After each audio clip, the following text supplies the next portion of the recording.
네, 보신 것처럼 기초의회 업무 추진비는 집행 내역이 불투명한 데다 제대로 공개도 되지 않아 눈먼 돈이라는 지적이 이어지고 있는데요. 일부 기초의회에선 투명성과 청렴성을 높이기 위해 관련 조례를 제정하고 있습니다. 하지만 여전히 많은 기초의회가 조례조차 제정하지 않고 있고 조례를 제정하더라도 보완책이 필요한 실정입니다. 이어서 이정윤 기자가 보도합니다. 동대문구의회가 지난해 제정한 업무추진비 집행기준 및 공개에 관한 조례입니다. 공적인 의정활동과 무관한 개인용도 사용이나 공휴일과 주말, 야간 시간대에는 사용을 제한하고 있습니다. 또 친목회나 시민사회단체 등에 내는 각종 회비는 물론 의정활동과 무관한 동료 의원들 간 식사도 사용할 수 없다고 명시돼 있습니다. 특히 연 1회 이상 외부 전문가를 포함한 점검단을 구성해 집행 실태를 점검할 수 있고 부당 사용자에 대해선 환수 조치나 징계 요구 등을 취하도록 했습니다. 구의회 스스로 자정 노력에 나선 건데 모든 기초의회가 조례를 제정한 것은 아닙니다. 업무추진비 집행기준과 공개에 관한 조례를 제정한 기초의회 얼마나 되는지 살펴봤더니 서울은 25개 기초의회 중 강북구, 노원구, 도봉구의회 등 11개 기초의회가, 인천은 10개 기초의회 중 계양구, 미추홀구, 연수구의회 등 단 3곳만 조례를 제정했습니다.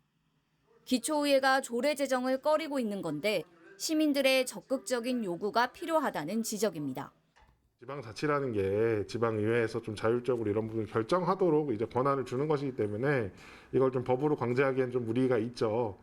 대신에 이걸 결국에는 이제 지역 주민들이 좀 의원들에게 요구를 할 필요도 있을 것 같아요. 모 의회 같은 경우는 이제 의원들이 이거를 발의를 했다가 공개 조례를 발의를 했다가 이게 좀 그 부결이 되니까 이제 시민들이 굉장히 항의를 많이 해서 다시 이제 이거를 의결을 하게 되는 이런 상황들도 있었거든요.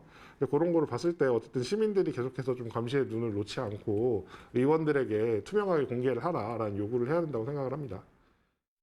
조례를 제정했어도 보완책은 필요합니다. 가장 중요한 건 집행 실태에 대한 점검.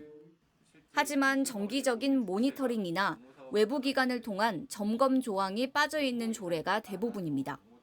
사실상 어디에서도 감사를 받지 않는 셈입니다.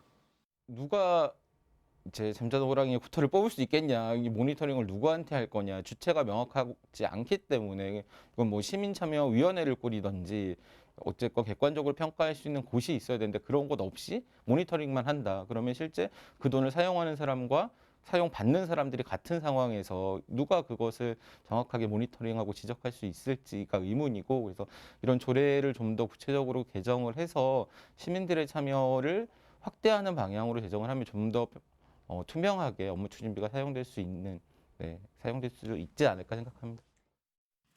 업무 추진비는 말 그대로 공적인 일을 할 때 쓰라고 월급 말고 더 주는 돈입니다.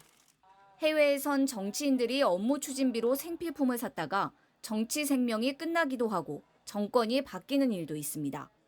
업무 추진비는 바로 국민의 세금이기 때문입니다. 영국은 상원의원의 업무 추진비가 문제가 돼서 노동당에서 보수당으로 정권이 바뀝니다.